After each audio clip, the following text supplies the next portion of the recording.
Let's make these delicious cinnamon rolls.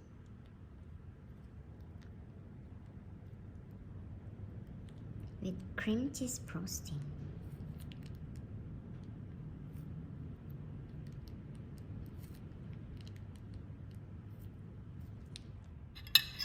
Tikman natin para sulit ang pagod.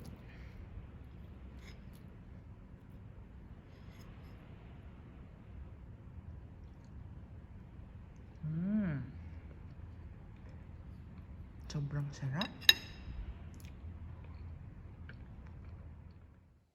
For the dough, we have 300 grams of bread flour, 160 ml of warm milk, 40 grams of butter, unsalted butter, room temperature, 1 large egg, 2 tablespoons of white sugar, 1 teaspoon of instant yeast, and half a teaspoon of salt.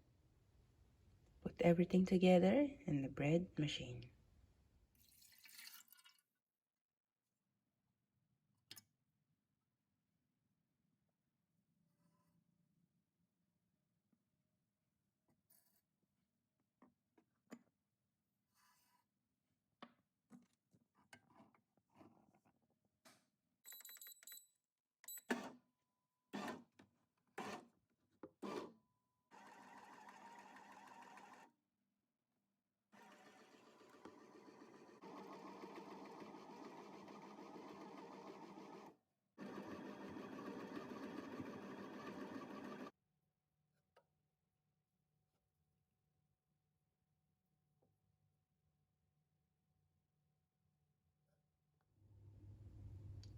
Elastic na po yung dough. I-transfer lang po natin sa old bowl. And i-proof po natin ito ng 1 hour hanggang mag-double yung kanyang size. Cover natin ng cloth. After 1 hour, ito na po siya.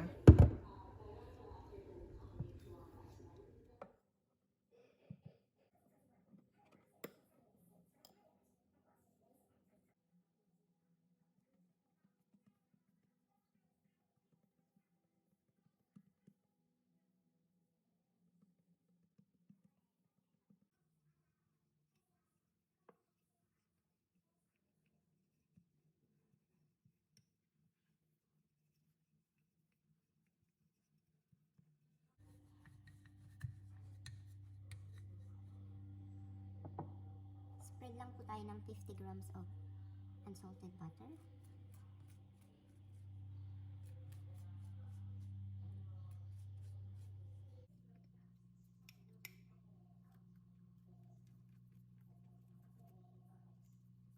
Then para sa ating sugar cinnamon, 1/4 cup of brown sugar,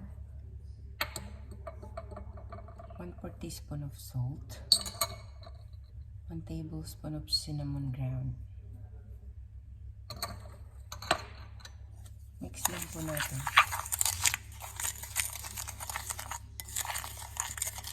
Then spread lang po natin dito.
Nagamit lang po ako ng dental floss pang putol.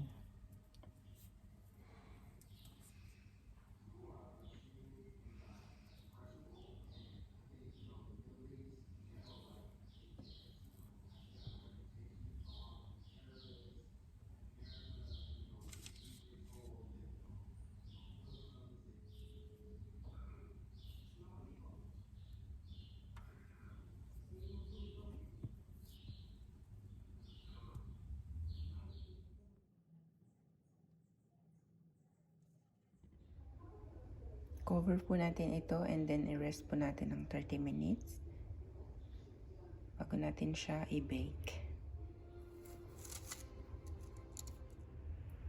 While resting pa yung ating cinnamon rolls, meron tayo dito 150 grams of cream cheese.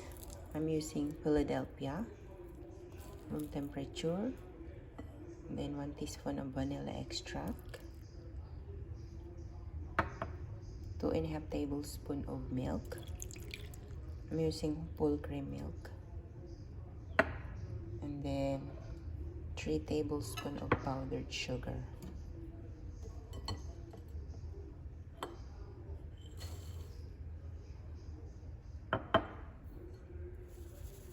Sift natin para walang buo-buo.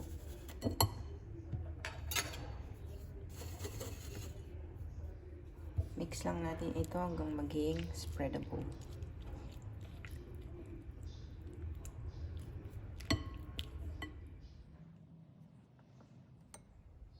I-strain ko siya para walang buo-buo. Para smooth yung ating frosting. Ito na yung ating cream cheese frosting. Refrigerate before using. After 30 minutes, nag-double na siya in size. Bake natin ito sa preheated oven, 170 degrees Celsius for 17 to 18 minutes.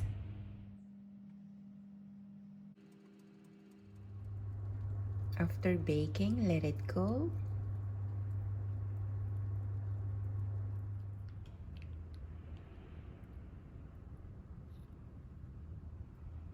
Oh, yum.